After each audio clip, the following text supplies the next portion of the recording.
The Theater of the Mask. On Performance, Power, and the Death of the Unseen by Elias Winter, July 18th, 2025. Read by an automated voice. He leans into the podium with the sincerity of a televangelist at a telethon, eyes glistening on cue.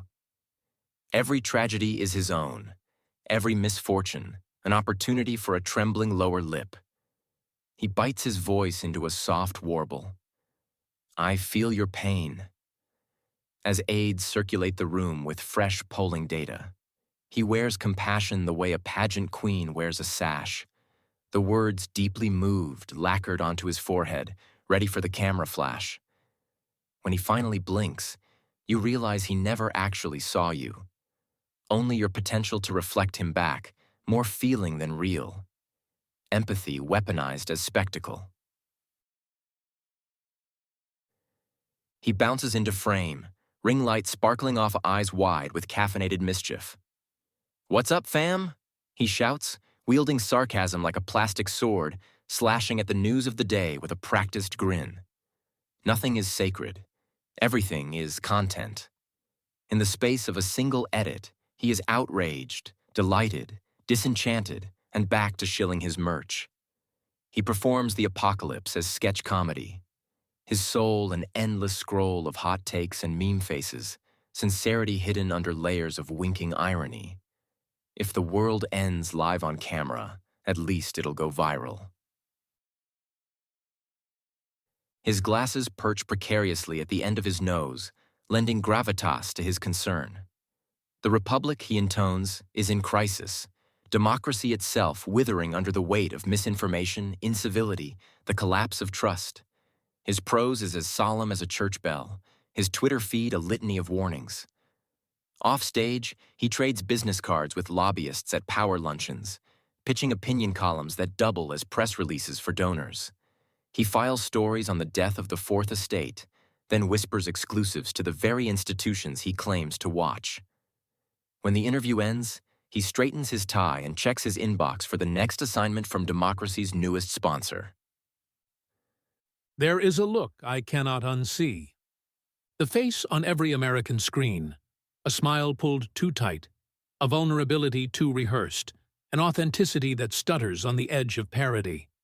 It is the YouTube face, the TikTok confession, the performative realness of the algorithmic stage. It is everywhere now, and it is lying. Not always about the facts, but about the terms of existence, about what it means to be seen, and what it costs to be visible. You think you are imagining it, but you are not. You are seeing what you are supposed to see. And that is the point. Section 1. The Age of Performed Sincerity. Performance has always been the price of entry to public life, but never has it been so total, so ambient, so compulsory. On YouTube, the face becomes a product. Emotions are optimized for engagement. Suffering is lit for ad revenue. Vulnerability is scripted into content calendars. Even the rebellion against fakeness is just another genre, raw for clicks. The mask is not just for the audience. It is built by them. The endless scroll, the metrics, the feedback loop of views and likes and shares, all of it trains the performer to give us more of what we will reward. And what we reward, more often than not, is exaggeration. The legible, the memeable, the face that can be read at thumbnail size. We do not want mystery. We want proof of feeling, delivered in 60 seconds or less. And the creators? They adapt. Not always willingly. Many know the cost. Some break. Some disappear. Most survive by becoming the thing the platform wants. A face without interior. A soul made algorithmic. Section 2. The Deep History of the Mask. This is not new. It is only newly total. Politics was always theater. The Roman orator, the Renaissance courtier, the television president, each learned to emote, to posture, to signal belonging. In every age, power demanded a mask. The only question was who would wear it, and who would be allowed to take it off. But the line between stage and street, between on-camera and off, was once thick. Now it is porous, flickering, gone. The camera is always on. The feedback never ends. The performance is not an event. It is the air itself. What changed is not our capacity for deception, but our infrastructure for it. Television began the flattening. The internet completed it. The spectacle is now participatory. The pageant is endless, and the roles multiply. Politician, influencer, CEO, neighbor, stranger. Each learns the cues, the lighting, the safe forms of dissent. The face that was once the property of kings now belongs to anyone with a phone. The anxiety is democratized. The inauthenticity is universal. Section 3. The loss of the unperformed self. What is lost is harder to name. Not truth in some abstract sense, but the possibility of unguardedness. The unperformed self, the face unseen, the thought unrecorded, the laugh unshared with strangers. When the performance becomes the medium of all encounter, something in us dies.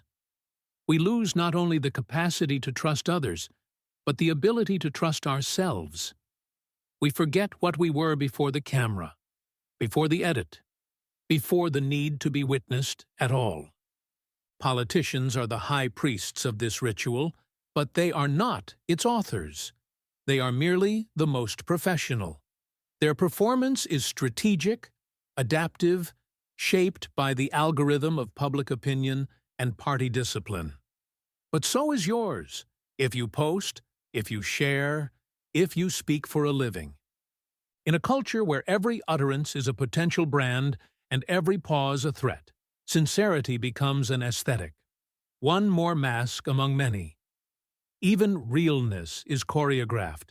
One more effect for the feed. Section 4. The machinery behind the mask. We do not always see the machine. The algorithms that sort us, the metrics that shape us, the platforms that profit from our most clickable self. The audience, too, is implicated. We click, we share, we reward the mask. We demand ever more engagement and are surprised when what we receive is only a distortion. We are not only victims of the spectacle, we are its unpaid laborers. We help decide which faces rise, which stories trend, which emotions survive translation into traffic. The creator is only half the circuit. The rest is us, reflected back in digital glass. And for some, it is not a game. It is food, rent, survival. The performance is not merely a choice, it is a demand.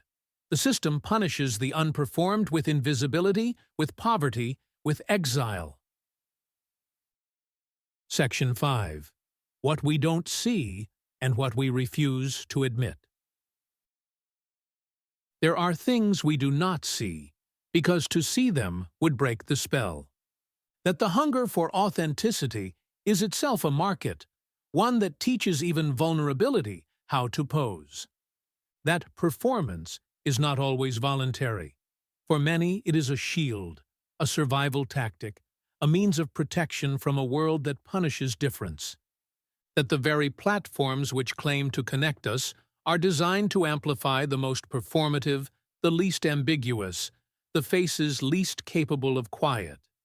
That what looks fake to one culture is merely fitting in to another. The global YouTube face is American export, but its mimicry is now planetary. And deepest of all, that what we miss is not just truth, but ritual.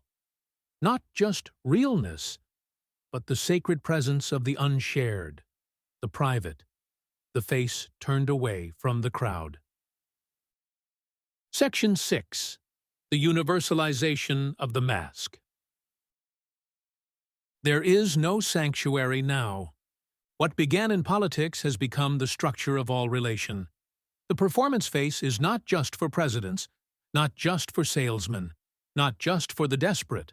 Now, it is the default for anyone who would rather not disappear. The price of being seen is to become what is seen, and what is seen is what can be sold. Section 7. What remains? A hope beyond the theater. So, what is left in a world of masks? Perhaps only this: the refusal to collapse entirely into performance. The discipline of holding some part of the self unshared, unoptimized, unmarketed. The courage to name the mask as mask and to mourn what we have lost without pretending it was ever truly safe. To love the world, even now, is not to demand its faces be always true. It is to recognize the necessity of the mask, and to look for the moments, rare but real, when the mask slips and the living human appears, in exhaustion, in laughter, in breakdown, in grace. These moments are fleeting, but they are not nothing. They are a sign that the unperformed still endures, however fragile, that the machinery, for all its appetite, has not yet devoured everything, that we remain, if only sometimes, if only sideways, capable of encounter, of seeing and being seen in a way that is not for sale. The empire will not end in fire. It will end in performance. But some will remember the silence beneath the show and keep a portion of themselves beyond the reach of the feed. That, for now, is enough. Elias Winter, author of Language Matters, a space for reflection on language, power, and decline. Thanks for reading Language Matters. Subscribe for free to receive new posts and support my work.